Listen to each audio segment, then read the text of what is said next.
Come in, gather round, gather round. Green beans, lettuce, tomato, ham, ram, and dog. Green beans, tomato, lettuce, ham, ram, and dog. Come on now. Some of you get that. Some of you are like, what is green beans, tomato, lettuce, green beans, tomato? No, it's lettuce, tomato. Green beans, lettuce, tomato, ham, ram, and dog. Oh, my God.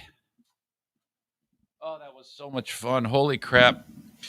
All right. It is the 12th of April, 2021. It's Monday. Holy shit. Welcome in. The Eric Zane Show podcast comes to you from the Baldwin Ace Hardware Fear Bunker Studio, and it begins now. This is Sexy Voice Andrea, and you're listening to the Eric Zane Show podcast. Now with 50% less kidney. Still with 100% of the only organ that matters. I hope it was good for you. Cut it out. That always embarrasses me. I always get embarrassed. Welcome into the Eric Zane Show podcast. This is a really dumb daily show where I cover news, nonsense, and my personal adventures. We are heavy on the personal adventures today. Okay? And thank you so much for being part of it.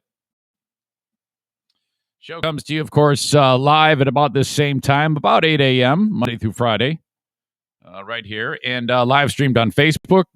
Facebook brought to you by Irvine's Auto Repair, Grand Rapids Hybrid, and EV. Please like it. Please share it. All that fun stuff.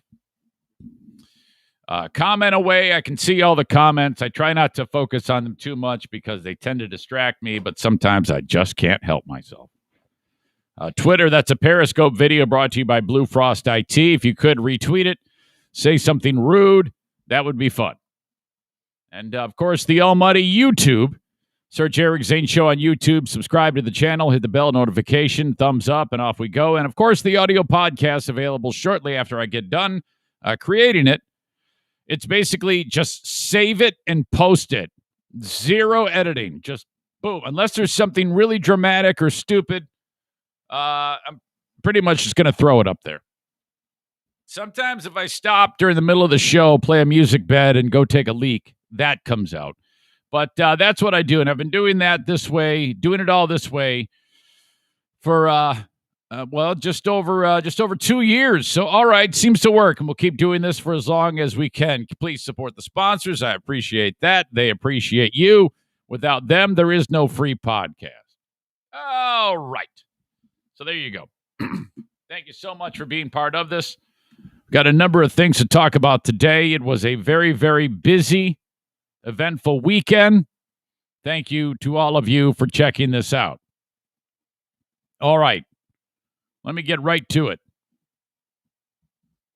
Let me explain to you how my brain works. If I am simply going along business as usual, on any given day, everything's fine. But if in my head, I get the notion that I need to throw something out into the world via social media, if it's of the nature of the DMX post on social media on Friday, I swear to God, I have that internal battle going on in my head.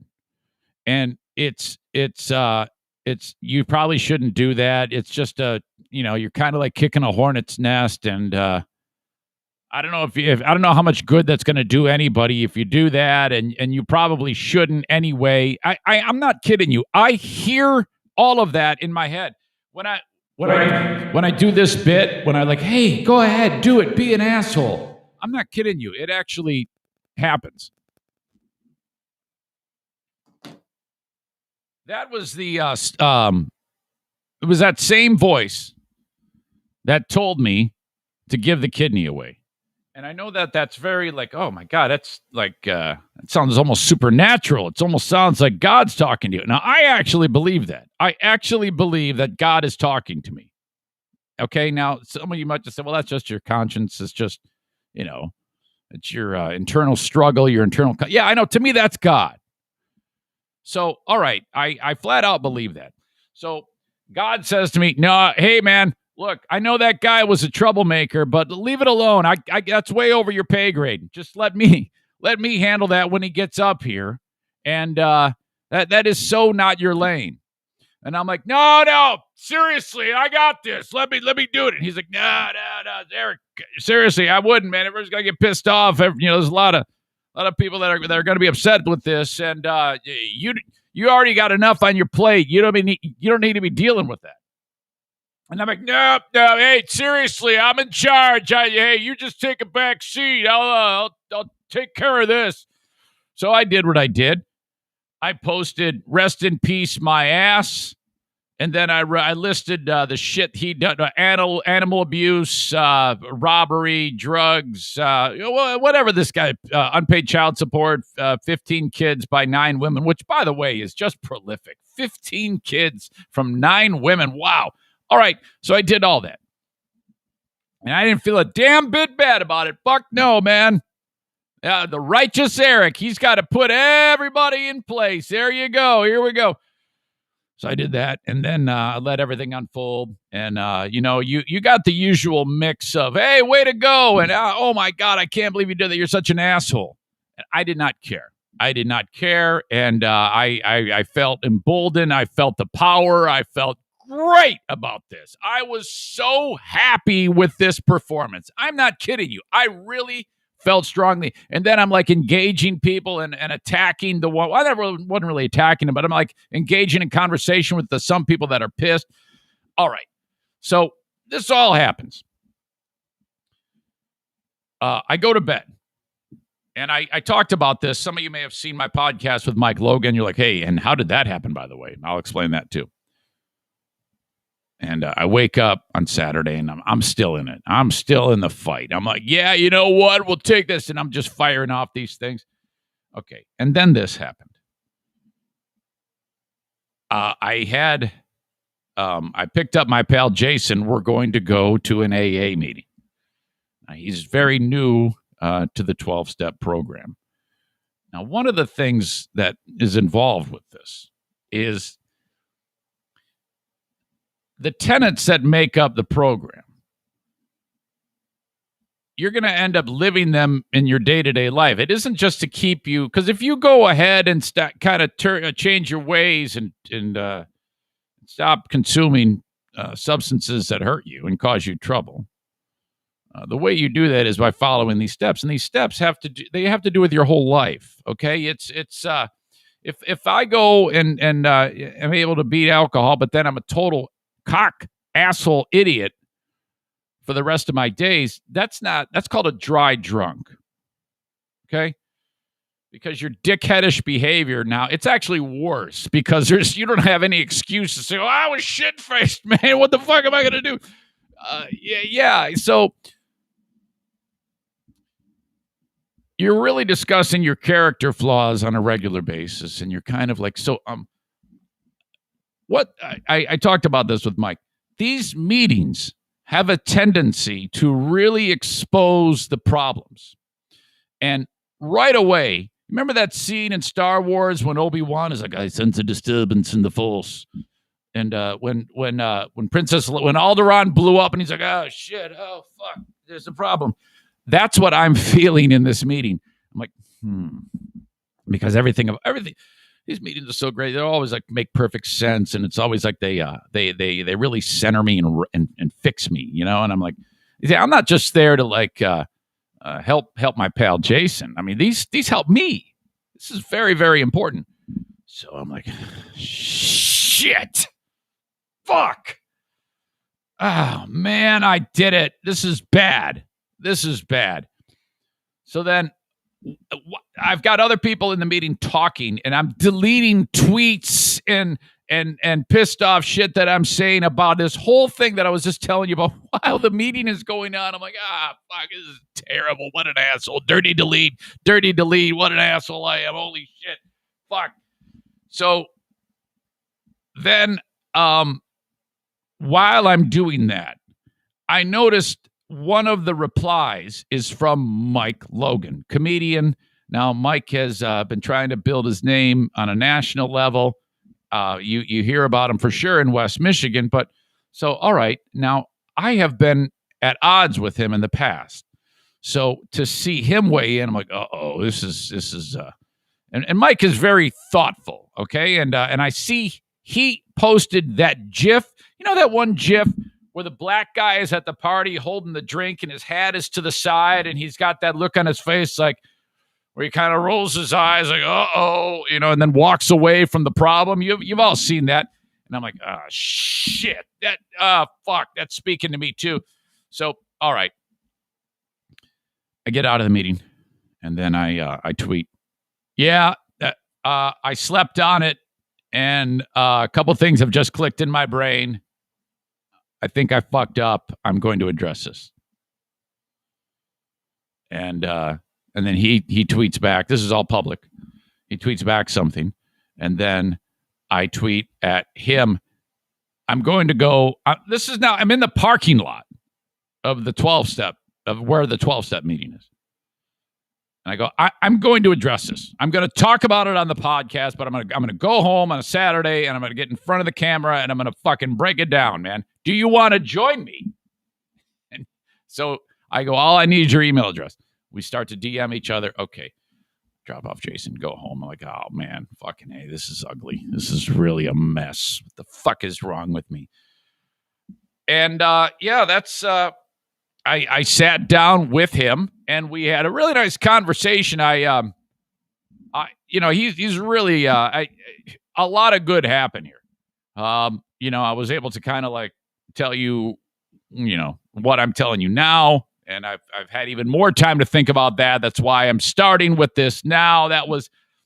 At 50 years old, nearly 51 in July. It's shit like this. And there was some people that were saying, Eric, you should have stood by your words. It's like, well, no, you might have stood by your words. But I know for me, I was having that internal struggle. And that's all I can be concerned with. I can only be concerned with me, and you should too. You should be worried about you and you only. And I quickly realized this in my meeting. And it's like, well, yeah, you fucking dummy.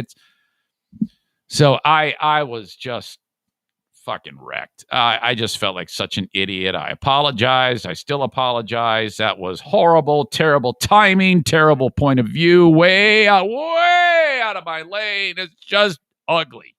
Just fucking ugly. Because I remember when Imus died and people were indicting Imus. And I said, this is wrong. He has died. You cannot say that. So completely hypocritical, just fucked. Oh my God. I don't know why that happens. I am such an imperfect, ridiculous, stupid, idiotic soul. I just will kind of pick out and be on my way. Excuse me. I'll see myself out. Fuck. So that was that. I will say that the conversation with Logan was great. And that might be something that I wonder if he's up for. Just, kind of like a deal where we sit down every so often in the same setting and just basically talk about shit going on. That gives me an opportunity to have, a little more flexibility. Sometimes I get pretty lonely here just talking to dogs and four walls. So that might be fun. So we'll see. In the end, I think there's a lot of positive things that worked out from that, but oh boy, yet another example of when I do not like to listen to that voice in my head. Sometimes I do, a lot of times I don't. That was one of those times. I'm not going to beat myself up over it. That's just where my mind was. I just wanted to share that with you to start. Hang on. Okay, the weekend. In addition to that, there was a lot of things that happened over the weekend that I want to get into for the rest of this show. All right. Not the least of which, my time on WATP. Who are these podcasts? all right. This was okay. So I sat right here. You open the Discord, and then they hear your mic, and then off you go. You start the show. Carl does the show live on the Discord app. Okay, you're like, what the hell is that? I know. Well, the show happens live on Saturday for a number of people that actually enjoy it on the Discord as it happens, which is cool. And then he posts it on Sunday. If you don't know, I'll just quickly recap. I discovered the podcast last summer. He still thinks that I intentionally did this, but I did not. He still thinks I wanted him to talk about me, but I did not. Upon listening to his show where he reviews other podcasts with a kind of like a revolving door of guest hosts and regulars and things like that, and they play the audio of podcasts and then they riff on it. They have fun with it. They critique it. It's harsh criticism. Holy shit. And I remember listening to it, and I'm like, boy, this is right up my alley. I love this. I was in Tennessee on that trip last year when I discovered it by accident.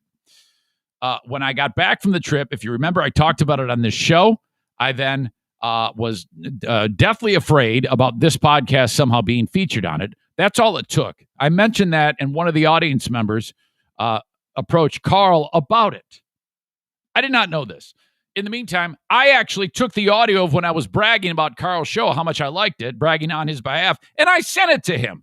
Because A, I thought it'd be nice to make a friend, and B, I thought it would insulate me and keep me from fucking being hammered on that show. Did that help? No. Because when he did Jocktober, he reached out to me and he goes, hey, Eric, this is Carl from WATP. And if you remember, if you go back to listening on the show, I was like, oh, no. Holy shit, he's going to talk. He's going to talk about me. He's going to rip me a new one. And so all that week, you remember the anxiety. I'm like, oh, fuck, here we go. This is going to be ugly because I am extremely, extremely sensitive about what I do. As you know, Blue State Rob said, it's not the best, but it's still better than radio. I mean, I know my limits. I know what I'm capable of. I know what sucks. I know I don't have anybody. It's just fucking me. So how good could it possibly fucking be if I'm just some idiot talking for extended time into the ether, into the world, talking to himself? So I'm fucking freaked out for a whole week about this shit. And then him and Andy light me up. And I remember I actually right now, if you were to ask me, what did they rip on specifically? And I think, and I have a hard time actually saying that. And what that means to me is it wasn't that bad. They weren't as brutal as I would be to me. You know, you're your own worst critic. But they did light me up. In fact, a lot of shit that they recommended or beat me up about, I'm like, they're fucking right on that. Holy shit. And then one of the things they beat me up about was having sponsors, which is not something you beat someone up about in my eyes, because this is how I eat. So, all right, you know, I work very hard at selling the shit out of this show, as you all know. It's why I have all these signs behind me, but whatever. It allows me to keep doing the podcast. Like, if that's the biggest insult, that I've sold sponsorships of the podcast, well, fuck, guilty. No problem. So, all right, they do that. And then at that time, I reached out, since he reached out to me via email, we started a dialogue and kind of slowly but surely getting to know each other. And, it kind of just grew on its own, no big deal. And it was just a couple of weeks ago that Zaniac Mark in New Orleans, who I turned him on to Who Are These Podcasts, he says to me, you should ask Carl if you can be on. And I swear to God, I said, well, there's no way. I'm poo-pooing it. I'm like, I don't think that would work. And so getting done with that text message from Mark, I then immediately, within seconds, email Carl. And before I have time to even write anything back to Mark, Carl has written back. And he goes, yeah, all right, hey, that sounds good. Why don't you join me on April 10th? The April 10th recording. I'm like, what the fuck? Are you serious? So right away, I'm nervous as shit, you know? And I reach back out to Mark and go, hey, dude, he's going for it. He says he'll let me do it. This is fucking great. Now, you got to understand, this is really an interesting story to me because It's very, very different. Carl does a show once a week. He does another podcast called The Creep Off, and he's very active on other people's podcasts and things like that. Very different than what I do. I do daily show, and it's not that different than what I would do on a radio when I was working in radio, and that was what I set out to do. But my show is much different because I have the radio audience who follow me, and then you pick up this group of people, and there's not a ton, but there's enough, okay? And you set them down, and then here you go. You've got a podcast. Not everybody doing a podcast has that luxury, okay? And my show is also one that, I'll be honest with you, I don't see rapid growth. I see slow, steady growth. Okay, it's not like a roller coaster going uphill with the audience picking up. Then wow, it's big. It's kind of like they're there, and then slowly but surely people find out about me. Carl's show is much different. He started with nothing. That's harder, and then to slowly build it up. His show is 10 times more popular than something I would do, and so that's great. And that's something that someone should be very proud of, because where I had this big pop of audience, well, big for me to start, he's slow. He adds new people all the frickin' time. Okay. So that's cool. And that's a great story in itself. And when I've talked about him on the show, I mean, occasionally he's on here with me. Well, sometimes that's even come up. So he has that to fall back on. He should be very, very proud of that. And I think he is. I hope he is. All right. Well, he says, yeah, man, April 10th, it's going down. And then the whole Zumach thing had been developing as like a sidebar. And he goes, you should address the Zumach thing. You should break it all down. And so I'm like, okay. Now, I didn't want to be like Chad, okay? Chad is such an asshole. Now, it doesn't mean he can't turn it around one day, but he really is an asshole. More so than I ever have been. And so to highlight him in all his madness and the odd way he works was a joy. And so there's that element to it. And there's also the element of the podcast we were reviewing, Carl, Andy, Eric, called Let Me Tell You Podcast. And by the way, I've tweeted out how you can listen to this show. If you like me in an ensemble cast, this is what this is. And I need to stress this. It felt excellent to be in that setting. You know, here talking to four walls and dogs and a camera is fine, but now you're in this team mode, and it's been a long, long time where I had, it's sure I do it once a week with Ben and you guys, but this was different. It was a different vibe, and completely apart from what I do right now. So yeah, man, it was fucking fun. I sat right here. There's no camera on you when you do it, but it is live. So, and I was super nervous. I haven't been nervous doing anything in front of a microphone in years. I was nervous for this. I could actually, listening back to it, you wouldn't be able to tell, but I could tell nervous energy. I could hear nervous energy when I listened back to it.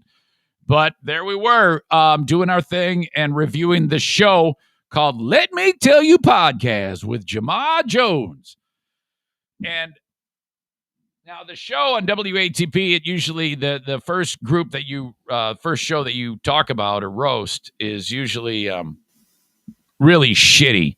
And Jamar, it's tough to say it was shitty because he's so damn lovable. This dopey, stupid innocence of this young man who is just the silliest motherfucker you're ever going to find. He just does not give a shit about anything and just talks about the dumbest shit, and it makes hardly any fucking sense.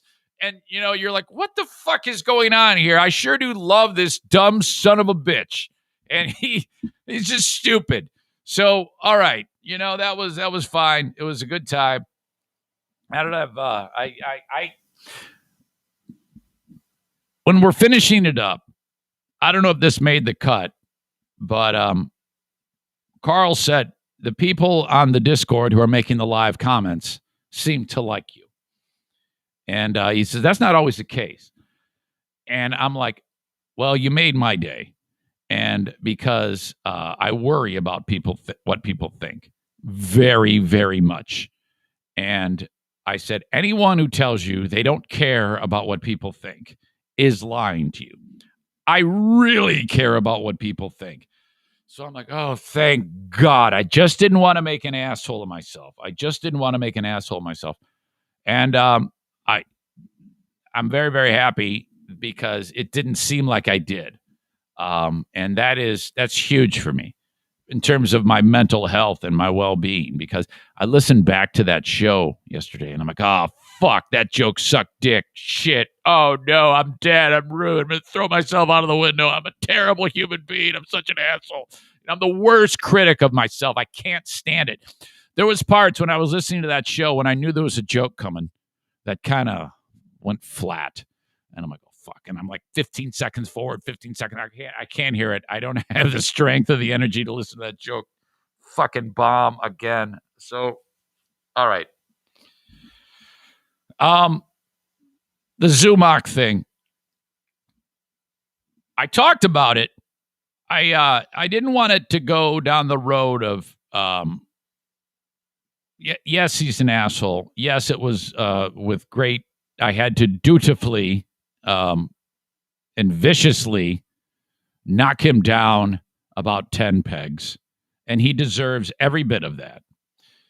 But I actually hope, in a way, I feel bad that these people who get murdered, like Opie and John, and in this case, Zumach, by me, because he hasn't gotten really a lot of grief from a lot of people. And I think that this was important. I wish you fucking idiots would listen to this shit. I wish you would learn to roll with it, and maybe your fucking shows would get better.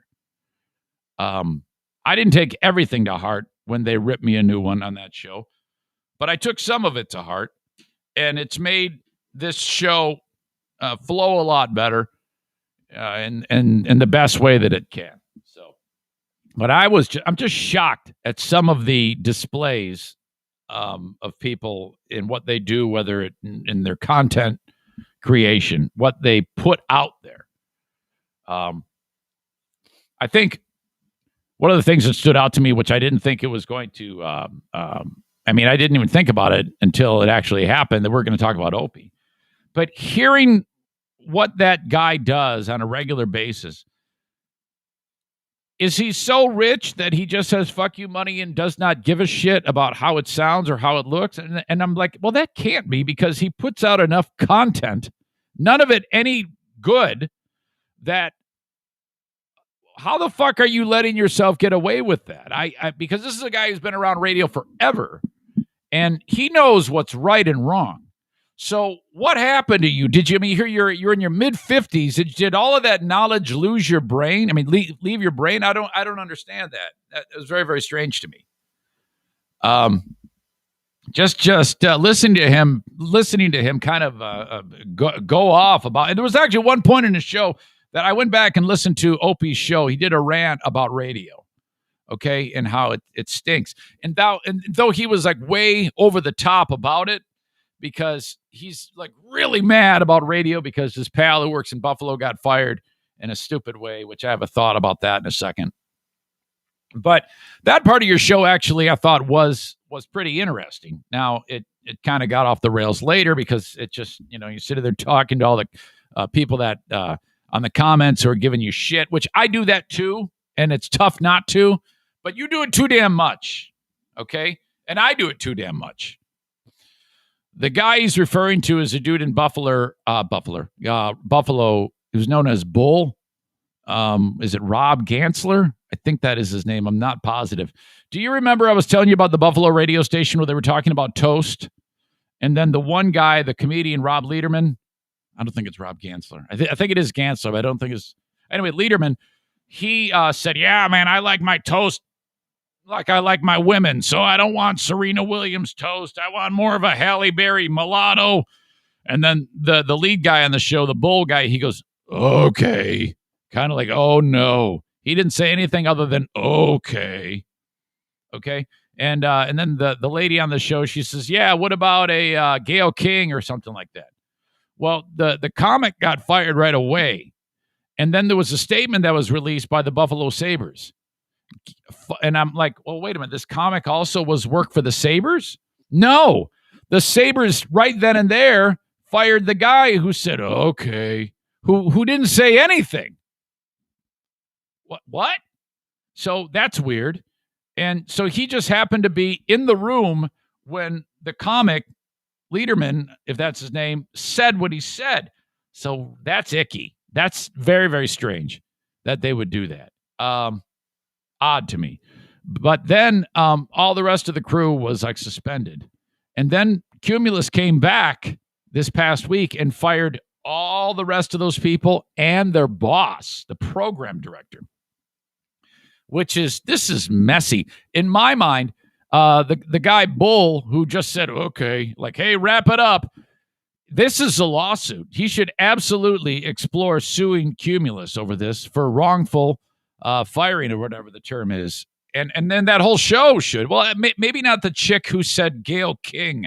That might be enough to get you fired. And then the program director, this fucking guy gets fired too. I don't understand that.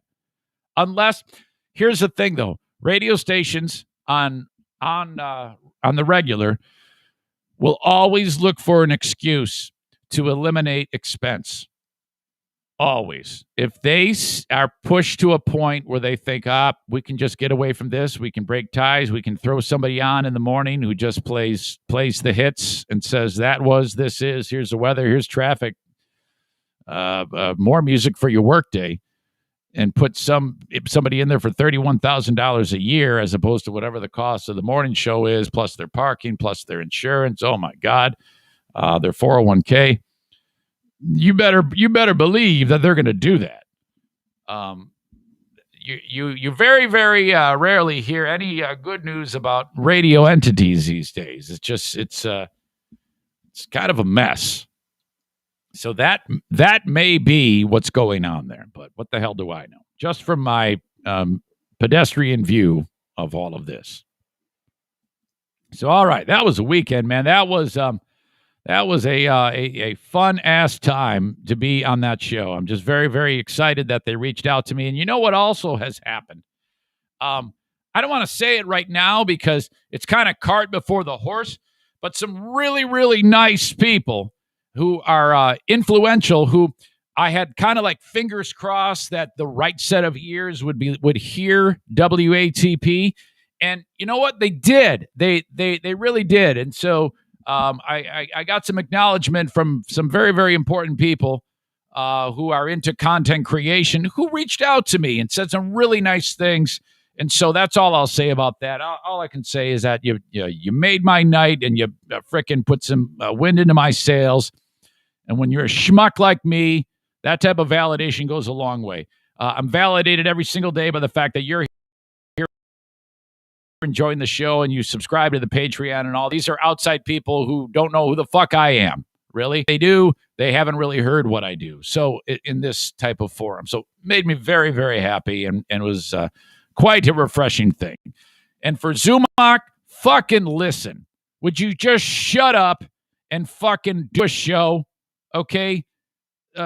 Quit picking fights with everybody and work on what you know how to do. And shut your mouth with all these people that you attack on a daily basis. You'd probably have more friends. You probably wouldn't have the problem with Kreischer. You probably wouldn't be sitting there with hardly any gigs at all in Florida. And you'd have a podcast that doesn't suck tons of dick, that you put out more than once every 3 weeks or so whenever you feel, and you don't have to sit there and indict people about the stupid fake documentary. My God, what a pain in the ass you are. Write a bit, fucking dummy. Okay, other than that, I love you. The live streams of the Eric Zane Show podcast in all of its glory, brought to you by key sponsors, of course, TC Paintball. TC Paintball, thank you, Rick, for the sweatshirt that you sent my way. I appreciate that. The hooded sweatshirt, which you see right here. In fact, Wednesdays are very, very big at TC Paintball. That is Kids Day. Kids leagues are open. Little leagues for the 8 to 12-year-olds at TC Paintball in Grand Rapids with the low-impact equipment And this is a thing where you just pick up and go. You don't have to make a big deal about it. The check-in starts at 5 p.m. They would like you to pre-register by just throwing a phone call their way or emailing them. All their information is available at tcpaintballgr.com. So the kids aren't going to get welted up when you're playing paintball, and they're going to get a feel for the game.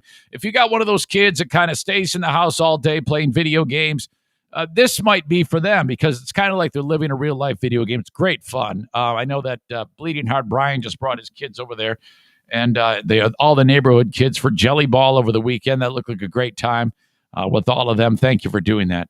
Wednesdays is also the Teen League for the young people up to 18 years old using the traditional equipment, and maybe those 8 to 12-year-olds can graduate to that.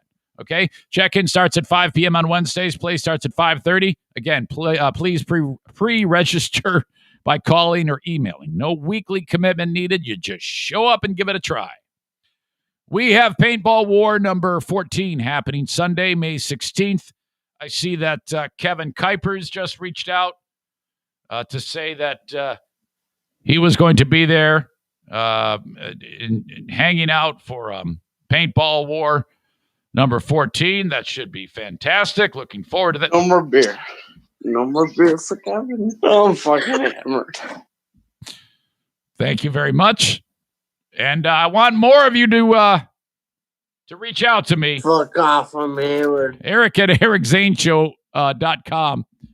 If you want to go, we've got a handful of commitments. I do actually need you to send me an email. You cannot raise your hand in the chat of the live stream. I usually don't see that.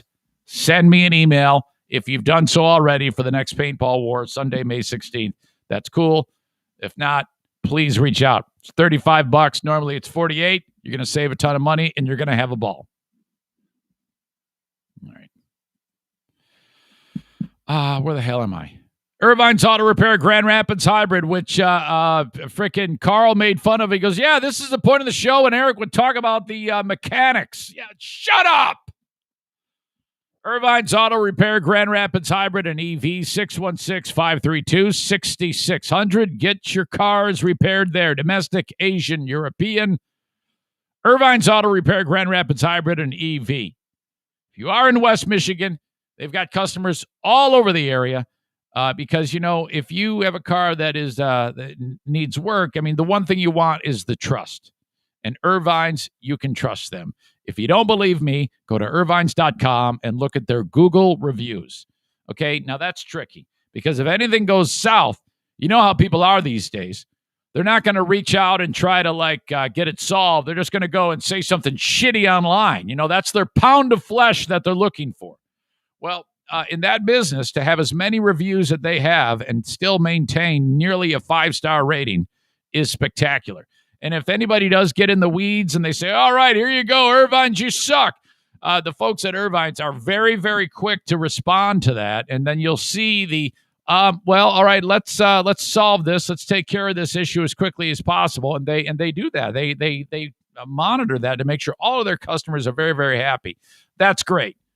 I am a big fan of the Google reviews, even though sometimes if people get kind of a wild hair can screw things up for the business. That is the great equalizer, okay? The consumer has the power. You have the power. The consumer has the power these days. Irvine's Auto Repair, Grand Rapids Hybrid. All right. Against my better judgment, I am going to look at the comments. All right. Don't look at the chat. Don't look at the chat. I'm going with the most recent first. Good morning, Jason. Good morning, Kate. I can't pick anything else up. Kent writes. By the way, look at O'Neill on his back. You see, this is when I get in the weeds. This is what Carl makes fun of. Kent writes, Kent drop the E, add a U, writes, DMX was good at 3 things. 1, rapping. 2, impregnating women. 3, being a deadbeat dad. It's hard to argue with that. All right. Thanks to everybody for being there. I appreciate it. Spread the word, please. Okay. I saw that Sarah Rook-Rutch tweeted out she saw a tweet, she retweeted it with quote and aimed it at me so that I would see it. And that is a tweet that pertains to the show Making a Murderer.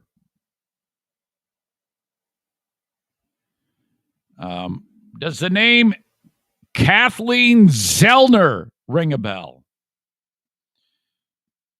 Zellner is the pit bull lawyer who she's made a career out of getting people who are wrongly convicted freed.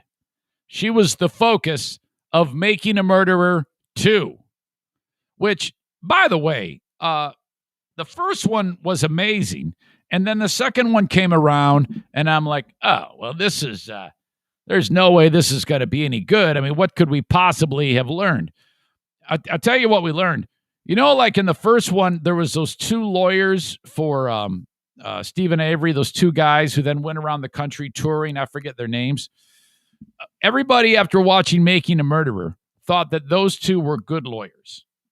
Well, after watching Making a Murderer 2, which focused on Kathleen Zellner becoming the lawyer for Stephen Avery, we learned quickly that those two lawyers were shitty. They were horrible lawyers. Zellner made that painfully clear about how inept they were when she was building the case for Stephen Avery. Now, after watching that show, I'm like, fuck, how can he possibly be kept in prison after this? And it's really, really strange to me because you have in a court of law, a jury and that convict Avery.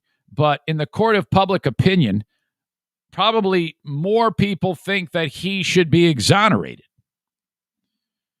There's all sorts of contrasting points of view about his innocence or his guilt on other documentaries. And I guess it's up to the viewer or the listener or whatever to kind of filter out whatever noise and try to decide for themselves. After paying attention to all the other counter arguments about Avery and about Brendan Dassey, I believe that he is 100% innocent, and Brendan Dassey is also is 100% innocent. He's just a fucking patsy. That guy. The whole thing is fucked. And so I believe 100% that Stephen Avery and Brendan Dassey should be out of prison. But I'm like, what the fuck is going on here? If this is the case, what the hell is taking so long? So I'm often wondering what I don't know. What if this is so obvious? Why is it? What's going on here? Zellner tweets out last night. If you haven't watched the show, none of this makes sense, and it's very difficult for me to frame it. But just know this. This guy Avery, it appears, if you watch the show Making a Murderer and Making a Murderer, the follow-up season, it's really tough to think that he had anything to do with this murder and that it's really easy to wrap your mind around him being framed along with Brendan Dassey. Like a flat-out conspiracy theory framing. Like something in the most wild whodunit mystery novel you will ever find. Of all the television shows I have ever watched, starting with Making a Murderer 1, no television show has ever pulled out more anxiety and desire to binge than this show. Because I'm usually very, very busy, and to get me to commit to watching, all right, let's watch the next episode, you really got to be onto something. And I couldn't wait to hit skip intro next episode. I mean, it was that compelling. Really, really, really incredible. And man, I kept getting pissed off. Just like, how in the world can this possibly be? Same thing with season 2. Zellner, the lawyer, writes, tomorrow you will find out, which is today, who planted Teresa Halbach's RAV4 on the Avery salvage yard. What the fuck? Hashtag truth wins. At Making a Murderer. At EF Moriarty. Don't know who that is. Hashtag mystery solved. Now, I will say this. The one thing I was able to pick up about Zellner is I just kept getting the vibe that she's kind of a there's a little bit of boy who cried wolf when she says something, because she's done this before on social media about, oh, babe, the truth is revealed coming up tomorrow. And it just feels a little like, I'm watching the fucking Jerry Springer show sometimes when she talks about this. So I'm a little bit worried about that. Because if this turns out to be nothing, if it's just her pointing a finger with no evidence, that chips away at the, I think that Stephen Avery had nothing to do with it vibe that I oftentimes feel in this. So I'm very, very anxious to see how this unfolds. Okay, this is what I need to do. And this is funny because on Who Are These Podcasts, Carl had to take a leak too, but he busted out Jamar Jones. But I'm afraid that if I bust out the Jamar Jones song that is burned into my brain, that I'm going to get a YouTube, Facebook, Twitter ticket, and then everything will be muted. So I'm just going to bust this out for you. I'm going to bring up the graphic that Eric has to take a pee. Where is it? Back in a minute, taking a pee. And then I'll do just that. So you guys talk amongst yourselves throughout your Making a Murderer theories, and I will be back momentarily. How does that sound? Enjoy the puppy dogs.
There is, I'm fairly certain, I don't know anything, that there is a COVID-related issue on my old show, the Free Beer and Hot Wings Show.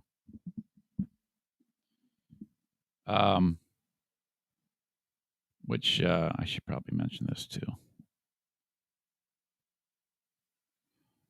Somebody on the Reddit thread, they have a Reddit thread. I have a Reddit thread. Nobody goes to mine. Nobody posts anything on mine. Somebody wrote, Zane mentioned he thought the friendship was rebuilding, but then fell apart. And I had mentioned that on this show. And so that got to a little bit of speculation on their end, from whoever this person is on Reddit. And I don't remember noticing any Zane bashing on the show recently. Was it on segment 17? So then they're talking about it, and I was monitoring it. I'd be lying to you if I said I don't look at this. I look at it often. Who doesn't? Everybody does. I'm just the only one who'll admit it. I usually talk if I feel like I need to interject, and I did feel like I needed to interject after Kilroy _1541 wrote, because none of these comments to me warned me to defend myself. Kilroy _1541 wrote, Zane can think all he wants of FBHW still not liking him. He caused his own demise and could have gotten the whole show canceled multiple times. It's all very true. At least from what I remember of FBHW telling the stories on segment 17. I've heard once or twice in Zane's own podcast him throwing shade at Freeburn Hot Wings, and once was even secretly against himself for Freeburn Hot Wings playing the "Oh, you mean anal" drop. So he's not an angel by any means. Felt pretty hypocritical. And I say once or twice to mean the very few times I've sampled his podcast out to see if it's any good. So I felt the need to weigh in, and I did. And I wrote, you're right. Hey, I don't disagree with anything of what you wrote, but here's what you don't know. Greg and I established contact when life got real for both of us. Progress was being made. I returned all of their property and expressed a real desire to simply be able to get the relationship cordial. The hope that maybe once in a while we could share a meal, maybe a cup of coffee, nothing major. That's it. Things were progressing nicely. Nice words were offered when my mother passed by Greg and Steve, and it felt good. I was happy with that. I communicated to Greg how sad I was about the divorce. Greg reached out and was super kind about the whole kidney donation. He was concerned with my well-being. I reached out when Connie passed. At this point, I had no desire to say anything negative about any of them. Progress. Bear in mind, it had taken 5 years for this all to happen. Then, in January, they went back to dunking on me. That was it. Everything was out the window. Now I'm not interested. I've not said anything bad about them since. It just caught me off guard, and I decided there's no point in wasting my time anymore. See ya, Eric. So then all these guys said, well, I've listened to every second of every show, and there is nothing that was said. Okay, look, you see, now you want to know what actually happened. Just know this. What you hear with your ears, you don't know these people like I know these people. I know them a million times better than any of you. Okay? So there's so many different nuances that you are not aware of that there's no way you would have any way of telling that I am being talked about. You know why? Because they're very, very guarded jabs. They're very, very, very polished. Which makes them even more hurtful because they're only done with the intent of one person of hearing them and knowing that it's happening. Me. That's the point. It's done not to further the content or make the bit more entertaining or do what they do. It's done through the radio because they know I listen to do just that to me, make me feel bad. And it did. So there's no point in bringing it up anymore. There's no point in trying to fix, going back and fixing what was damaged. It's pointless at that point because you would not believe the long list of conversations I had been having with Greg. It was quite exceptional. I was very, very happy with it. It started out rough. Make no mistake, it took a lot to get it to where it was, but it was happening, and I was happy with that. A lot of nice words. Here you go. It starts way. I don't want to share it with you. I don't want to read the direct personal things that were happening here, but take a look at how long I'm scrolling. This was going on a lot. There was a lot of give and take and a lot of growth happening. So when it went down the road that it did, I said, there's no point. It's over. And maybe I should have known that ahead of time. I don't have anybody to blame but myself, honestly, because I kind of put myself into that position, but still that had been happening. So for anybody who is listening on that subscribes to their Reddit, just know it did happen. I'm not going to go and start to dig up all the bones of the particulars of it, but it did happen. And of course, you're not going to know about it because it wasn't direct. It wasn't intended for all of you to pick it out. It was intended only for one person to pick it out, me. So that's where I stand on that. But the reason why this all comes up isn't to sit there and on the pity pot and say, "Oh my God, my feelings are hurt." It's that has nothing to do with it. The reason why I brought up that show is because there is apparently, from what I'm understanding, and I can only know by what I hear, is that there's a COVID issue going on there. They posted on Friday that out of an abundance of caution, there's no show Friday, and it was weird because Joe and Kelly were still there, but that was it. Those are the only people there. So I don't know what's going on. And today, same thing. They're not there. So just yeah, I wonder what the hell is happening.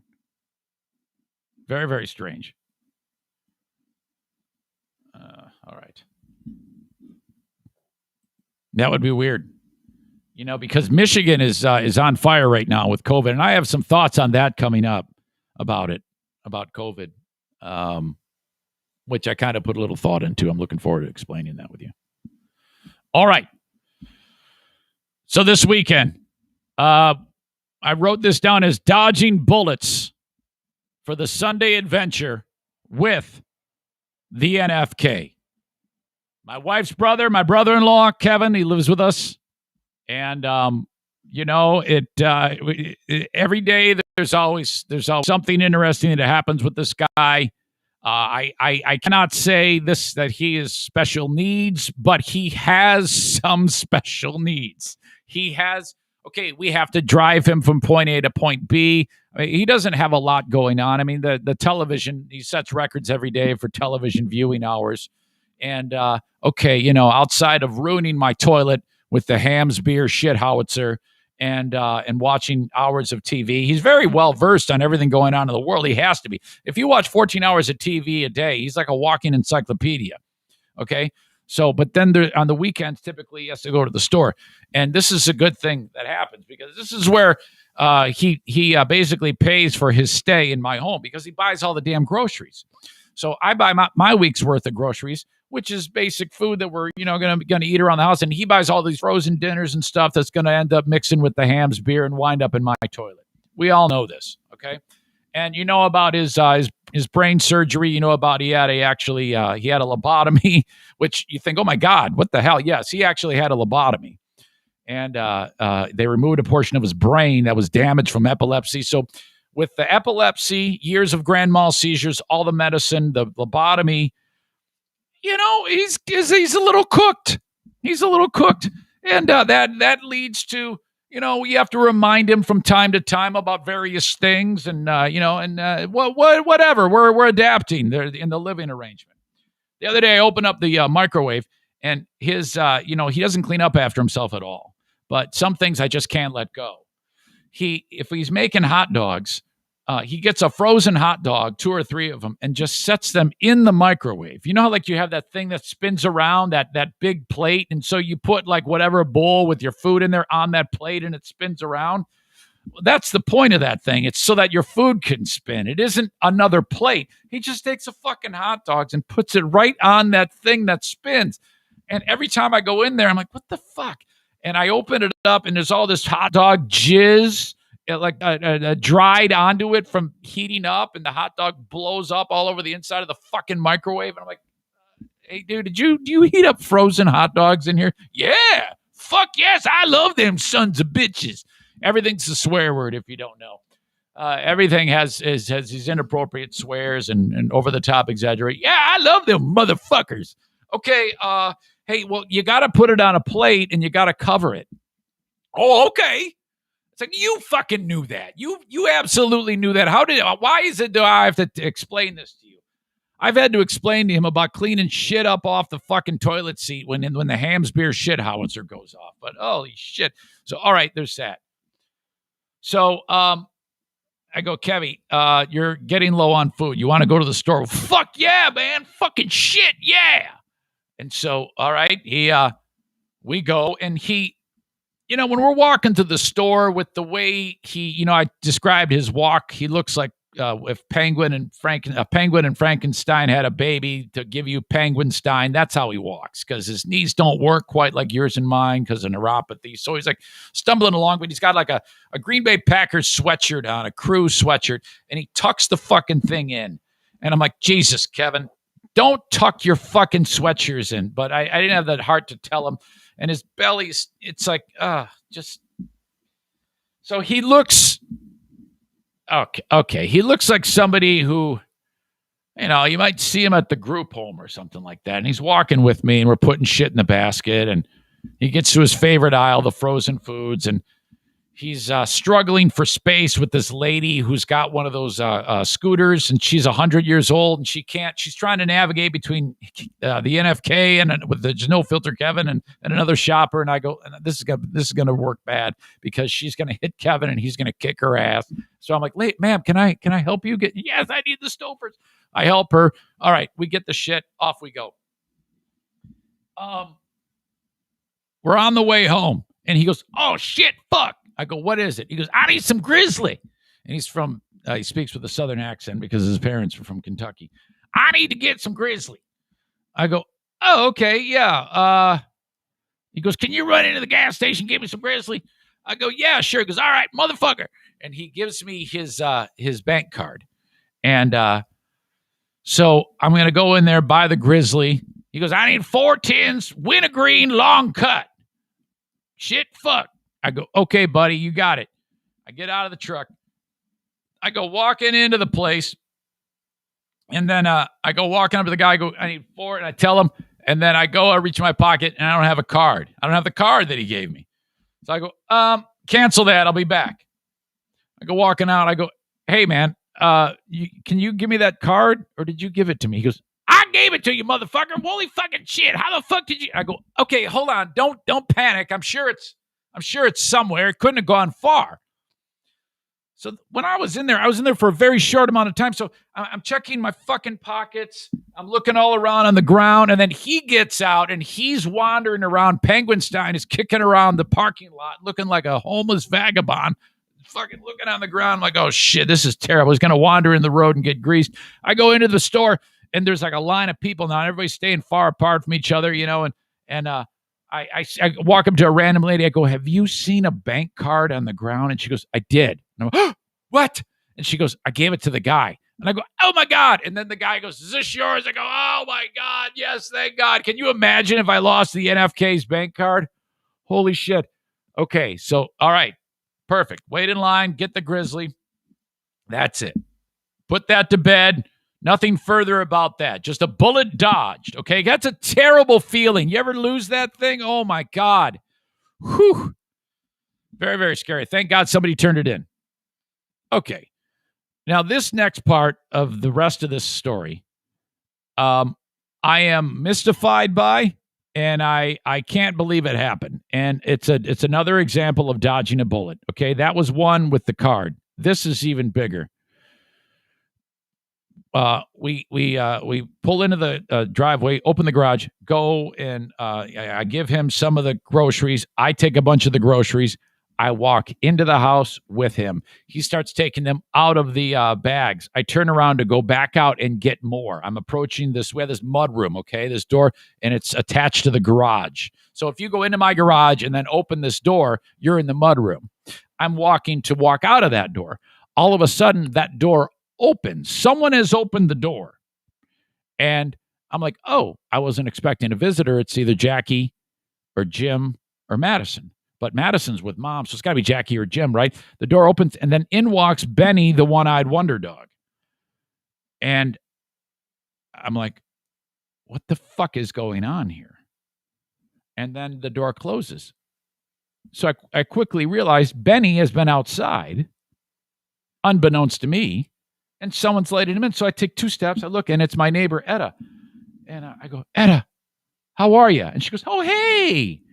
And this happens from time to time when my dogs escape. She's always the one. She's kind of like the cul-de-sac mom, okay?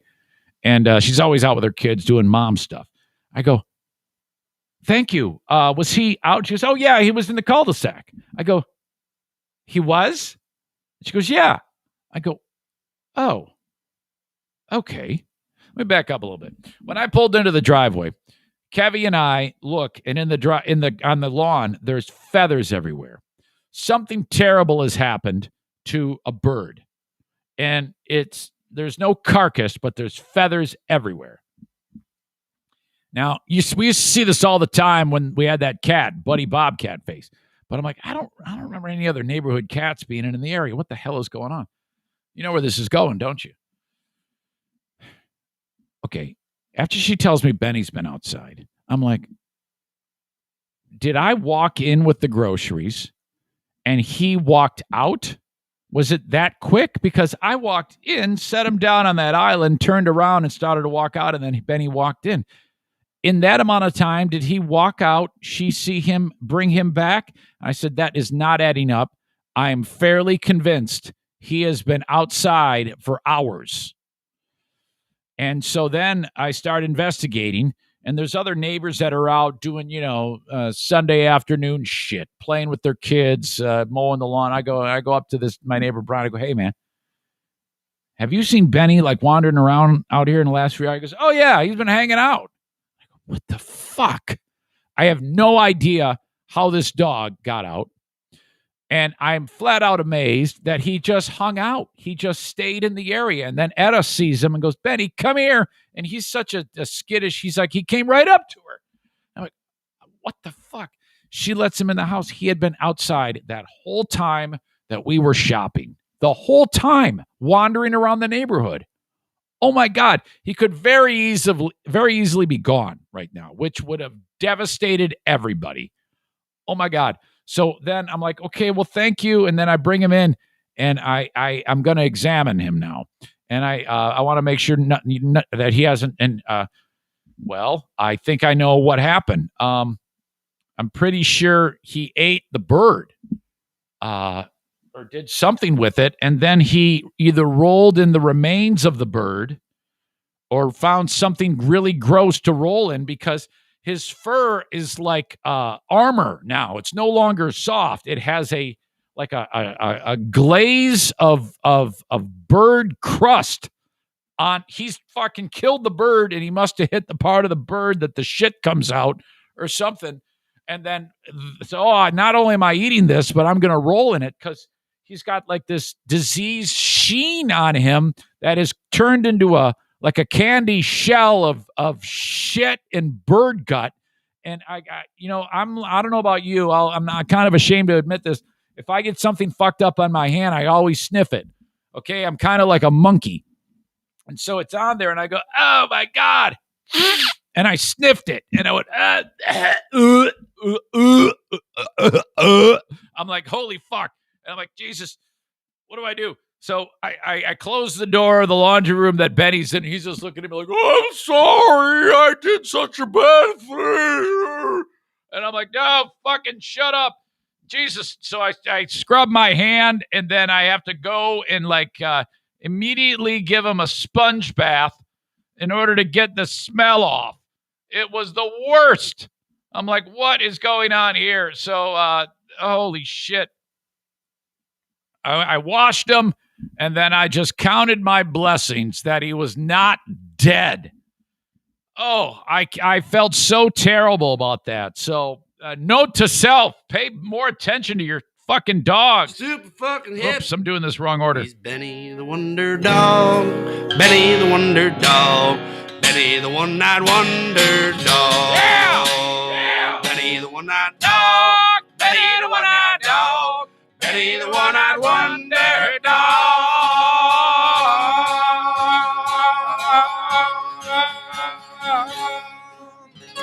Don't you want him? Stupid fucking hippie. Take a shower, hippie. Smell like shit, hippie. Dirty fucking hippie. So that was my day. Holy cow. All right. Hey, if you want your business talked about on the podcast, please reach out to me, Eric at ericzaneshow.com. I can put you in front of thousands of people each and every week via my Facebook, YouTube, Twitter, and the audio podcast. I would love you to be a part of it. All you have to do is drop me an email, Eric at ericzaneshow.com, on the Shoreliner striping inbox, and I'll just tell you how it works. It's no commitment on your part, and it's pretty easy, and I can get anybody into some type of marketing plan. Just like my pal Joe Martinez at A&E Heating and Cooling, which I mentioned on Who Are These Podcasts. Joe was the guy that fuckface Andy called and said, yeah, I'm here in Rochester, New York. Can you come and work on my furnace? Asshole. 616-516-8579. If you are in West Michigan and not Rochester, New York, you call up Joe to get your furnace or your AC serviced. In fact, the AC tune-up is on sale all throughout April for $69. It's going to save you $10. $69 before you turn on the AC. Have Joe check it out. It's well worth the $69 because, first of all, if that condenser isn't cleaned every year, it's not going to work at the efficiency that it is designed to. That means the machine will work harder. Your energy bill will go up. You want that thing efficient, you'll save yourself cash. My AC is like 30 years old, and Joe got that thing humming at 89% efficiency. Now, because he measures, he actually tells you how efficient it is. That's saying something, because those old ones, they don't run nearly as well if you don't get them serviced. But Joe got that thing humming. Do it once a year. Get your air conditioner serviced. A&E Heating and Cooling. Wait a minute. I'm getting that mixed up with my furnace. He tested the furnace, and it was running that efficient, which is a super old furnace. Mine is. Anyway, 616-516-8579. $69 for the AC tune-up. Call Joe. Mention me. You get the sale price. Of course, I'm working with Gift of Life Michigan, trying to get more and more people signed up in the donor registry to give the gift of life. You can get more information on their website, which is linked up to mine, ericzaneshow.com, in the top sponsor scroll, Gift of Life Michigan. Now, I've been talking about when you click on that and join the organ donor registry in Michigan. It's a fairly simple process. Well, it's now complex because it was linked up to a spot with the Michigan Secretary of State, who Gift of Life is commissioned to do this work. And nobody told Gift of Life Michigan that the Secretary of State changed their link. So it's all jacked. So I can't tell you to go do that right now. Just know that when the time is right, when I tell you to, join the organ donor registry so that in the unlikely event of your untimely passing, you can save 8 lives by harvesting those organs and change the lives of 75 others with tissue and cornea harvesting, which just sounds gross, but that's the way it is. And if you ever hear or feel that gnawing pull that you would like to donate an organ, like a kidney or a liver, reach out to me, because I did that, and I can walk you through of how not a big deal this is. I am living proof that this is no big deal. I'm a huge pussy. And if I can do this, you can do this. So if this ever strikes you as something that you'd like to do, or God forbid, someone close to you needs a kidney, and you have some trepidation, some concern about this, you got this. Okay? I am here for you. And you, by the way, don't need to have, if you do decide to donate a kidney one day, a living donor, you don't have to have someone to do it to. You can just donate it, and you will save someone's life. You will actually do that. That's remarkable. But, I kind of leave it there and let you decide for yourself. And if you ever need info, eric@ericzaneshow.com. I can walk you through that process. All right. And then there's my pals at Cornhole America. Holy cow. Cornhole America, building professional cornhole boards. Business is booming at cornholeamerica.com. Go there, search Eric Zane Show on their search field, and you will see the Eric Zane Show podcast, Cornhole Boards. Now, yes, I was quite a bit younger in the picture. I look like I'm about 30. I wasn't. I was about 40 because I dyed my hair. I look like fucking Count Chocula. I look like an asshole. But cornholeamerica.com is a website if you want a set of pro cornhole boards that will last forever. You can put anything onto a set of cornhole boards. And if you are in West Michigan and you want to do a fundraiser for, I don't know, somebody in your neighborhood is sick, somebody's on hard times, whatever it may be, you want to do a fundraiser for them, reach out to the folks at Cornhole America.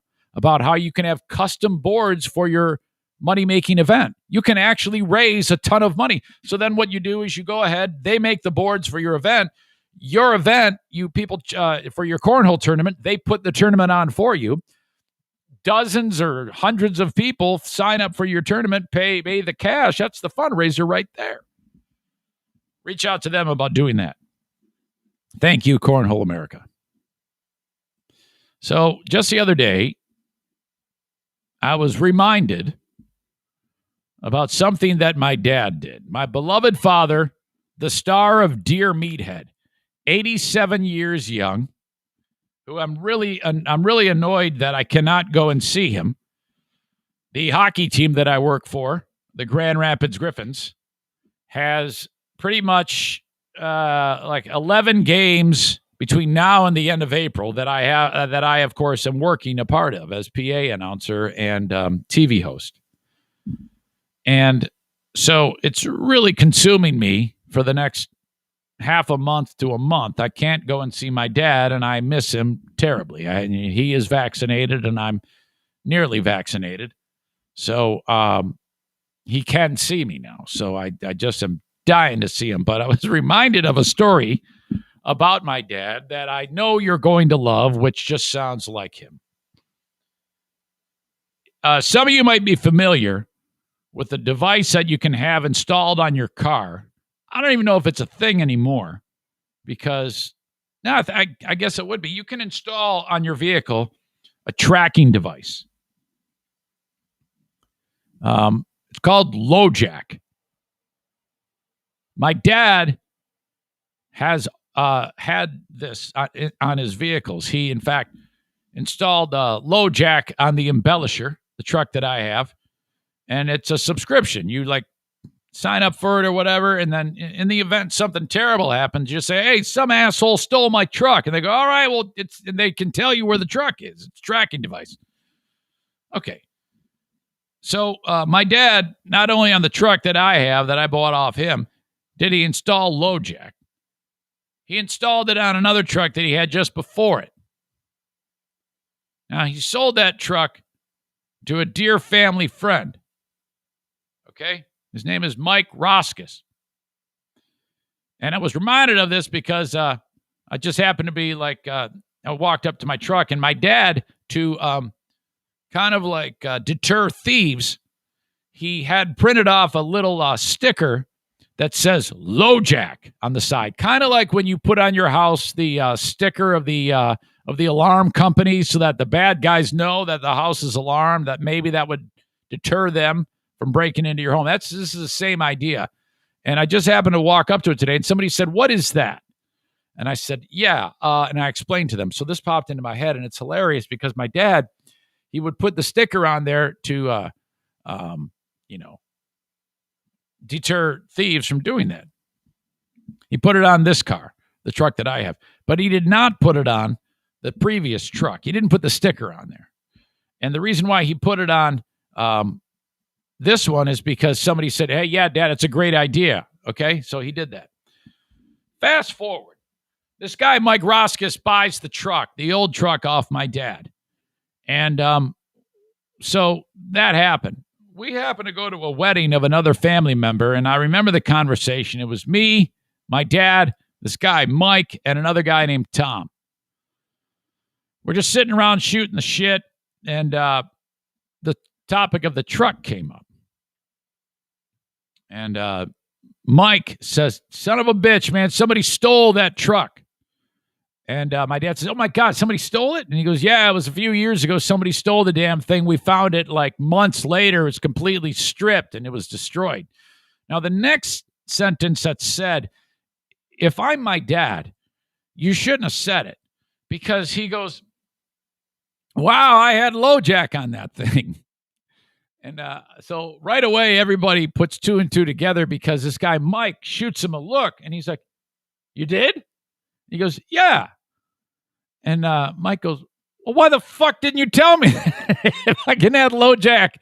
Rob, that would have saved me a ton of problems. I could have. He goes, yeah, I guess I never did. I guess I never really thought about it. So my dad has LoJack on there. All he has to do is transfer the subscription. It's like pennies a month for this fucking thing. And this poor son of a bitch gets the thing stolen. A huge pain in the ass getting his truck replaced. Oh my God, my dad. God love him. Holy crap. Dear Meathead comes up on Wednesday. It's a perfect time to tell you that Dear Meathead comes up. And if you want to, you can just reach out to me, Eric at ericzaneshow.com, with a question for Dear Meathead. There you go. So thank you for that. I'll use that as a reminder that you can, in fact, participate with any question at all from my dad on Dear Meathead. All right. That brings us to the email of the day. This one is cool because it involves interacting with someone out in the wild. Email of the day is brought to you by Forever Lawn West Michigan, online at foreverlawn.com/WMI. Thank you to them. Synthetic grass for your business, for your home, kennel grass, maybe a putting green. Maybe you have new construction on the house and you don't want to have to deal with any grass. You can put synthetic grass in there. It's always really, really green and beautiful and vibrant. It looks just like the real thing, except you don't have to worry about it. Foreverlawn.com/WMI. So, yesterday, just before the incident getting the NFK his tins of chewing tobacco, I was at a pet store getting some food for the dog. And I come around a corner and face to face with this tall guy with sweet curly lettuce, long hair on the back of his hat. Looks like a awesome looking hillbilly mullet. He's with his better half. He's got his dog with him, and he does a double take, and he goes, "Hey, Mr. 10," or "Hey, Mr. Zane," or something like that. I'm like, "Hey, how are you?" And, it's like somebody listens to the show, or maybe I have no idea if it listens to the show, but he at least recognizes, say, "Hello, hey, how are you?" And it's a nice conversation. Okay. And then he goes and checks out. And then the lady who's checking him out at the pet store says, is your name Tyler? And she says, "Yeah." And he says, "Yeah." And then she says the last name. And then, okay. And then, wow, because they realize they know each other. She knows his brother, something like that. I take this guy and I look up his name and I go, okay, yep. All right. He does listen to the show and he's corresponded with me a lot on the email. So I go, oh my God. And I actually read one of his emails to him right there. It was really funny interaction. All right, there we go. Then as he goes out in the parking lot, I realize he would love to take a look to his left as he's getting into his car, into the truck, the embellisher. There he would see the NFK. This guy, because if he's ever listened to the show, he knows about the hijinks that I've been through with my brother-in-law, Kevin. But I was checking out. I couldn't run out and say anything, and it would have been weird because my brother-in-law, he has no idea that he has a nickname. And so if you ever happen to see me out with the NFK, you cannot say, "Hey, are you the NFK?" Because he is not going to know what the fuck you're talking about. And then I'm going to have to explain it to him that stands for No Filter Kevin. And he's going to be like, wait a minute. What's going on the show about me? He's not an idiot. So if you ever see me out in the wild with Kevin, you cannot utter any of these stories about him ruining my toilet, about him saying the N-word in public and giving the middle finger to frozen foods at Meijer. You cannot discuss any of this shit, or else it's going to fuck it up, and I'm not going to be able to talk about it anymore. So shh. Tyler writes in his email of the day, "Me whispering to my girlfriend, 'That's Eric Zane. This is the first time I've seen him in the wild.' Me out loud, 'Hey, Mr. Zane.' Me in my head, 'Oh, fuck, I'm not wearing a mask. LOL. Good to see you, my man.' I wrote, 'Blah, ha, ha, ha. By the way, you missed it. The NFK was waiting in my truck. You were right next to a legend.' And he wrote, 'Oh, man, I should have gone and checked out the embellisher and given Kev a gentle hello. I would have been truly honored to be witness to an official bird flapping of the arms, followed by being called the N-word by him.' And I said, 'Yes, he absolutely would have called you the N-word. He was in a terrible mood at the time.'" My God.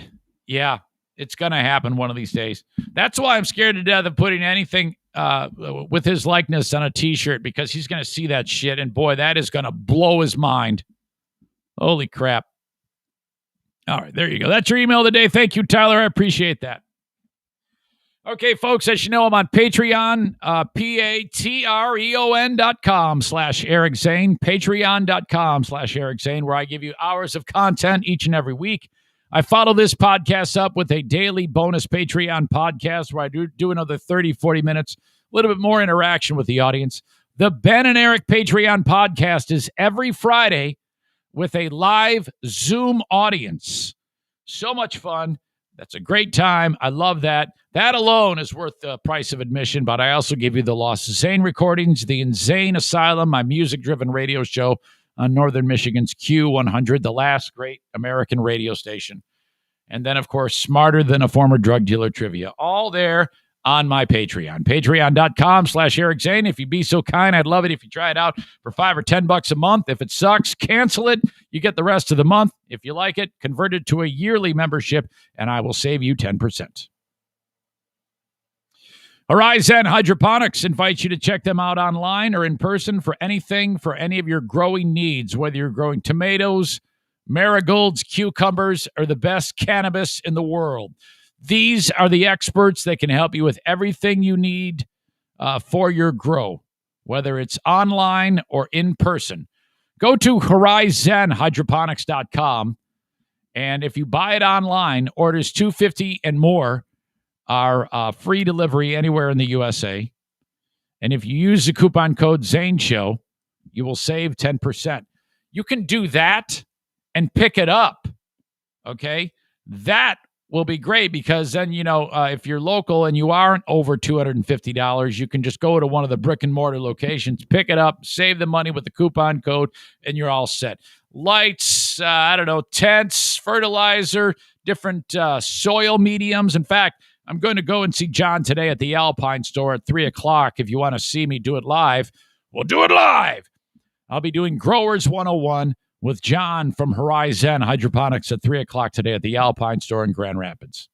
They're also brick and mortar at Byron Center's Growers Outlet, Kalamazoo, and Lansing. Horizon, Z-E-N, hydroponics.com. All right. One more thing I got to talk about. I'm titling it, How Do I Argue with Numbers for COVID? And I'll explain that coming up. And I have an Asshole of the Day. I need nominations. Asshole of the Day, nominations, brought to you by JM Synthetics and TC Paintball. Who do you think is the Asshole of the Day? Could be anybody. Your nominations on the live stream. I will go back and review them quickly and add my point of view onto it, and then we will see who is the Asshole of the Day. But first, the last in the batting lineup is Mario Flores today, the Mario Flores Lakeshore team of Van Dyke Mortgage. So, all right, let me go over some math with you. Your credit is good. You're paying on a 30-year fixed. You've got a, 3.85% percentage rate on the mortgage. You're 5 years into your 30-year term. Just by doing some simple math, on your home, let's say it's, let's say you paid $300,000 for it and it's been going up steadily. On that mortgage, by the time you're done paying that off, you're probably going to pay about $185,000 to $190,000 in interest. I know it sounds crazy, but it's a 30-year mortgage. That's actually pretty damn good. If you convert that thing to a 15-year, okay, you're like, oh my God, there's no way I could afford that monthly payment. Hold on. Credit's good. Convert that thing through my friend Mario to a 15-year. That 3.85 is going to go down to 2.6 ballpark. Your monthly payment's going to go up about $400 a month. But over the life of that 15-year, you're going to pay about $55,000 in interest as opposed to the $185,000 in interest. Fucking beg, borrow, steal, work, do what you have to do to make that extra $400 a month. That house is going to be paid off in 15 years. Son of a bitch. And then you've got all that money to play with at the end of the 15 years, and the equity on the home has gone through the roof. And you own the home. What are you doing? The Mario Flores Lakeshore team of Van Dyke Mortgage, 231-332-6505. Now, not all of you are going to be in that boat. Some of you, your credit's in the shitter. That's okay. You can still get you into a mortgage, and you're going to start building your credit back because you're going to make your payments on time. Quit giving the money to some scam artist slumlord, for God's sake. 231-332-6505. Okay, I've been wrestling with this for quite some time. I do not know anything about COVID. I don't have any knowledge. I'm not basing it on. I'm not going to go and I'm not going to read what a million experts say. I am officially done. I am wiping my hand. I'm washing my hands like Pontius Pilate. I am done. I'm done trying to figure it out. I am done pointing the fingers. I will not engage you about it anymore. And to me, that comes with the crazy spike in my great state of Michigan. I have no explanation. I'm done trying to figure it out. I'm done looking like an asshole. I am not going to say one way or another because at the end of the day, I don't know shit. And I am committing to this for the remainder going forward. You don't know shit, and I don't know shit. And anybody who says, I don't care who it is, if it's a doctor or a governor or some guy on the street, it is becoming abundantly clear that anybody who acts like they know anything about this is fucking crazy. Because here I am in a state that is getting vaccinated just like all these other states, and these numbers are through the roof. It's as bad as it's ever been. What the hell is going on? And I strongly caution you to say, well, this is what's happening. This is what's happened. This is what will happen. None of us know, from the smartest doctor to the guy in charge of the athletic sports. I don't even know what the fuck I'm talking about. To me, to you. I will say this, and I have gone kicking and screaming, wanting to believe any of this. But I am a little concerned with the scapegoat being the kids' sports. Because, believe me, I want to react emotionally and say it's because of the kids' sports. However, I don't know that that can be said. And the reason why I bring that up is because, I'll just go from the article in the Detroit Free Press. The governor of Michigan has said, all right, I am suggesting that the schools take a couple weeks off, and I'm suggesting that sports take a couple weeks off. And there's an organization called the Michigan High School Athletic Association. They kind of oversee all the sports.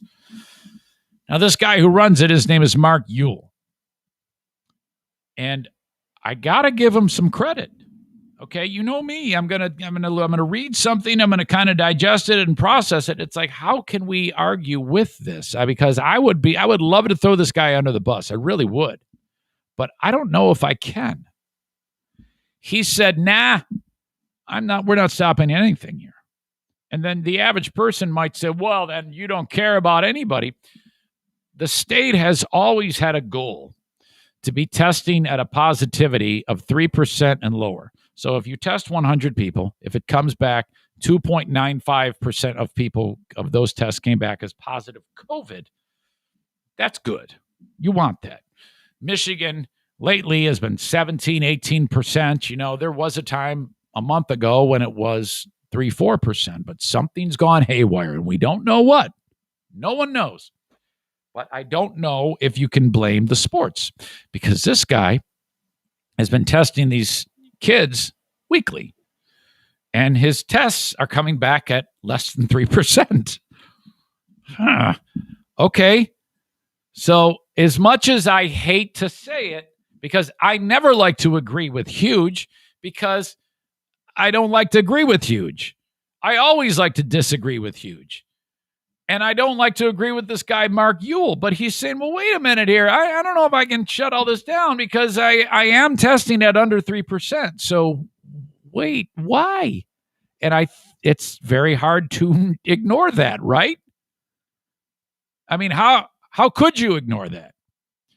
Ewell was on Bally Sports Detroit, formerly Fox Sports Detroit, saying that spring sports student athletes are required to test once a week and that the positivity rate is under 3%. Well, that's really good. And now he is very close to being completely free of all indoor sports where they would all be outdoor sporting events. So I guess that does that make a difference? I don't know. We've been told it does. My God. I guess at the end of the day, I am committing to not knowing shit. And if I had, here you go. You got it. White flag. I give up. I am done. I am not, you didn't hear it from me going forward, because how in the world is this happening? And I don't have an explanation. And I know there's going to be a lot of people that were like, hey, I know what happened. You're going to point fingers too, but you don't know shit either. I think the one thing we can agree on is this is a fucking mystery. And I don't know if it's ever going to get solved. I have no clue. I've heard theories. Carl got all pissed off at me. I don't even know if that made the cut on the show, because Carl is on the other side of this. And he went fucking bonkers. He put on his MAGA hat. It was, and I'm like, dude, shit, this is a bad thing. So that was actually, I was worried about that, but I don't know what the fuck I'm talking about. So I'm done. I am not involved. I am not wasting another bit of energy going forward. Fuck all of this.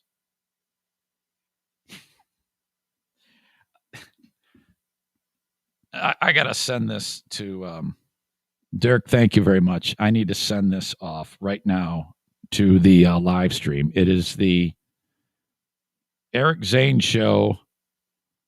Count Chocula separated at birth.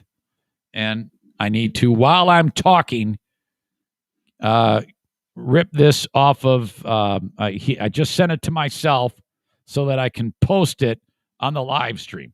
Now, it's something that I haven't seen in a long time. Dirk sends it along and writes, how did I not ever see this? It's Eric and Count Chocula. It's me when I'm dyeing my hair dark brown. The idea was floated that I look like Count Chocula. Dirk found the picture during this podcast, and I will post it at ericzaneshow.com and in the comments of the audio podcast. But for those of you who are enjoying the live stream of it, I'm going to do this old share screen. Let me get rid of the chat overlay so that doesn't eat up all the space, so I don't get yelled at by you guys. This is going to make a lot of, this is going to make your day. Okay? Application window. Where is it? Your entire screen? No. Okay, hang on.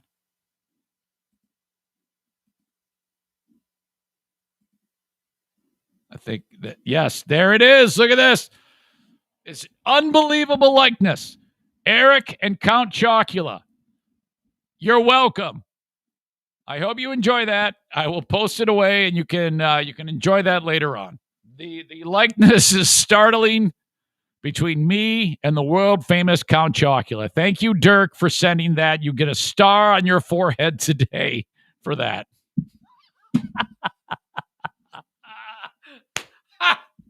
Oh my God, what a great time. Okay. He writes, how did I not see this before? Shit. Okay. All right, that's enough of that shit. Asshole of the day. I nominate me for the DMX fiasco. Who do you nominate? Who is your nomination?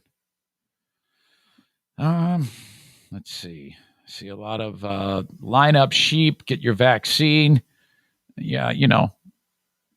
Josh writes, tomorrow Eric will be an expert again. Yeah, no, I'm telling you, I'm done.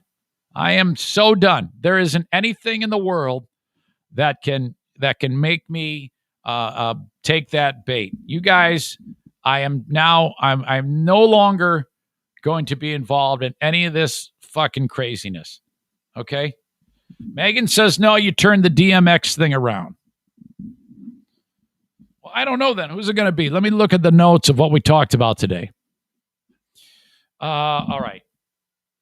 The DMX fiasco, we talked about that. I don't know if I can really commit to that. Maybe, I guess, if I can't find anybody else.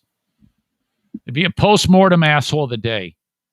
Zumach, I don't want to pick on Zumach anymore. I feel like that ship has sailed and my work is done. So I don't know if I can necessarily say he's asshole of the day.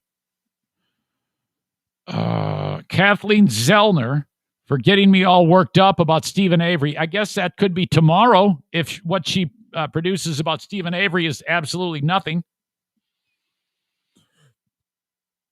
My dad possibly that's an old story, though. We can't use that for the low jack. I am going to go with me for almost getting Benny killed. Yeah, I can't outrun that.